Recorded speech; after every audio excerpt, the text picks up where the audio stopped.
आज की सबसे बड़ी खबर यही है कि अमेरिका और इजराइल बातचीत की आड़ में ईरान पर सरप्राइज अटैक कर सकते हैं।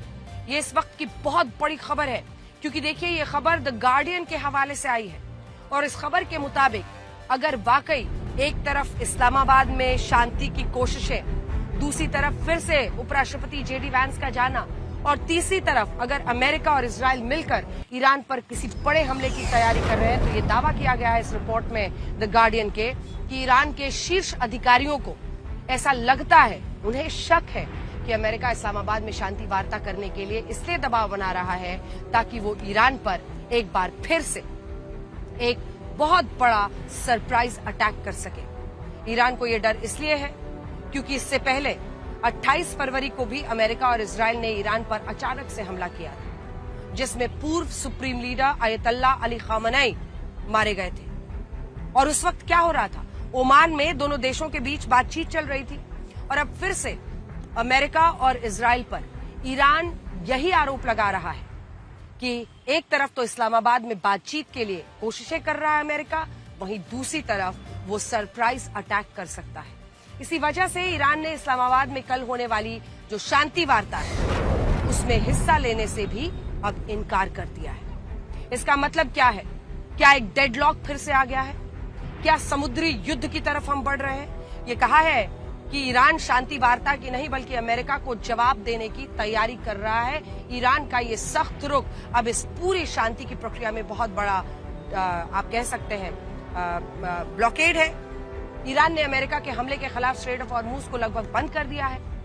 अब डेटा एनालिटिक्स कंपनी सिनमैक्स क्या कहती है, उसके मुताबिक पिछले 12 घंटों से इस रास्ते से 3 जहाज ही निकल पाए और भारत के 15 जहाजों को ईरान ने स्ट्रेट ऑफ हॉर्मुज से पीछे भेज दिया है। इससे ये सवाल भी उठ रहे हैं कि क्या 22 अप्रैल को जब 14 दिनों का सीजफायर खत्म होगा तब क्या फिर से ये युद्ध शुरू हो सकता है?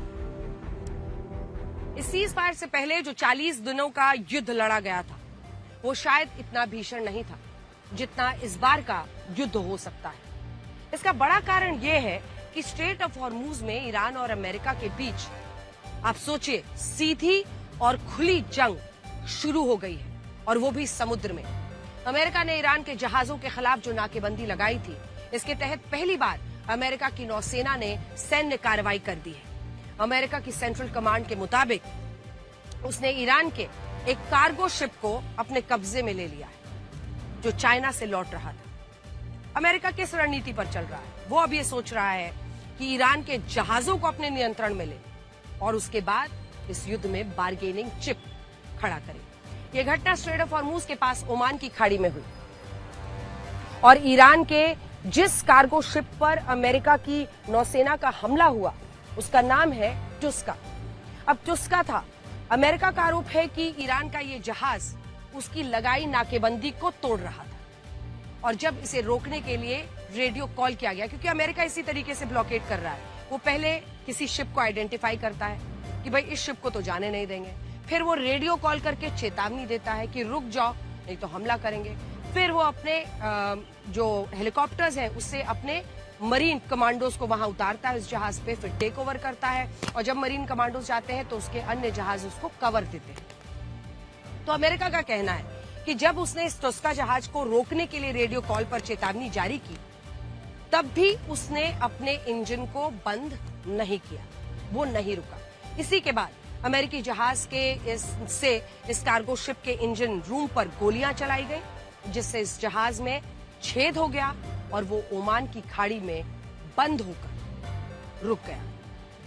अब ईरान के लिए बड़ा सेटबैक। राष्ट्रपति ट्रंप ने इस घटना का एक वीडियो भी जारी कर दिया जिसमें 2 बातें बड़ी हैं। राष्ट्रपति ट्रंप के मुताबिक अवैध गतिविधियों के लिए इस कार्गो शिप के संचालन पर पूरी तरह प्रतिबंध था और इसी वजह से जब ये जहाज अमेरिकी नाकेबंदी के पास पहुंचा तो इसे रोककर इसकी तलाशी भी ली गई।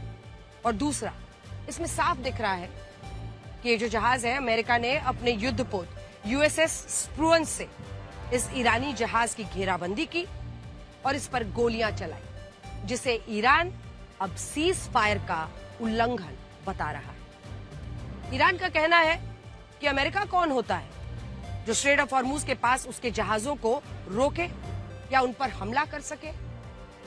वो इसे सीज फायर उल्लंघन बता रहा है।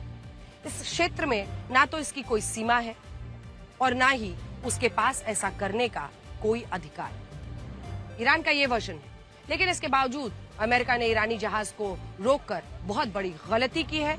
ईरान लगातार ये चेतावनी दे रहा है, जिसका ईरान बदला लेने की अब बात कह रहा है। देखिए, अमेरिका ने इस घटना का एक और वीडियो जारी किया है, जिसमें यह दिख रहा है कि उसने हेलीकॉप्टर से अपने मरीन कमांडोज को रस्सी के सहारे ईरान के इस कार्गो शिप पर उतारा था और उसके बाद उसे अपने कब्जे में ले लिया। ऐसा इसलिए भी किया गया ताकि इस जहाज में लादे गए सामान की अच्छे से तलाशी ली जा सके और ये पता लगाया जा सके कि कहीं ये जहाज चाइना से हथियार लेकर तो ईरान नहीं जा रहा था। आप इस वीडियो को भी देखिए, उसके बाद शायद आपको भी क्लैरिटी मिले कि अमेरिका क्या शक करता है और क्यों वो ऐसा कर रहा है। अमेरिका के इस हमले के बाद ईरान के इस्लामिक रेवोल्यूशनरी गार्ड कॉर्प्स यानी IRGC के शीर्ष कमांडर आग बबूला हो गए हैं। उनका कहना है कि ईरान का cargo ship straight of Hormuz, जो कल तक उनका बैकयार्ड था, वहां पर अमेरिका उनके जहाज रोक रहा है। ईरान की तस्नीम न्यूज एजेंसी के मुताबिक IRGC ने स्ट्रेट ऑफ हॉर्मूज से लगभग 200 किलोमीटर दूर खड़े अमेरिकी जहाजों और युद्धपोत पर आत्मघाती ड्रोन्स दागे हैं। और 7 अप्रैल के बाद पहली बार ऐसा हुआ है जब सीज फायर के दौरान अमेरिका और ईरान दोनों ने एक दूसरे पर गोलियां चलाई हैं। ये तनाव भी ऐसे वक्त में बढ़ा है जब अमेरिका और ईरान के बीच 22 अप्रैल को सीज फायर खत्म होने वाला है और इससे यह आशंका भी बढ़ गई है कि क्या ईरानी जहाज पर अमेरिका का हमला इस सीज फायर के ताबूत में आखिरी किल होगा।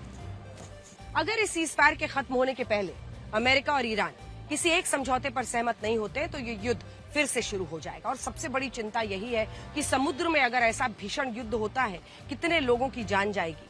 अनेकों देशों के जहाज वहां होते हैं। प्रेस टीवी के मुताबिक ईरान ने धमकी दी है कि वो इस बार खाड़ी देशों के तेल, मतलब जब अमेरिका पर गुस्सा आता है ईरान क्या करता है, वो खाड़ी देशों पर हमला करता है।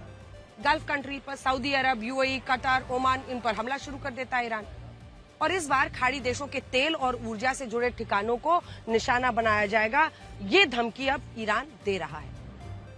अब ऐसे में अगर आप पूरी तरह स्ट्रेट ऑफ हॉर्मूज को पूरी तरह वो बंद रखेगा और इस बार अमेरिकी नौसेना के जहाजों पर भी हमले होंगे। उधर अमेरिका भी अब ईरान को खुलकर धमका रहा है। राष्ट्रपति ट्रंप ने क्या कहा? वो कह रहे हैं कि ईरान के पास अब बातचीत करने का आखिरी मौका है। अगर ईरान इस्लामाबाद की शांति वार्ता में हिस्सा नहीं लेता और अमेरिका के साथ डील पर सहमति नहीं बनाता तो इस बार अमेरिका निश्चित रूप से ईरान के पावर प्लांट्स पर बम बरसाएगा। यानी राष्ट्रपति ट्रंप वापस से उसी धमकी पर लौट आए, पावर प्लांट्स पर हमला करेंगे।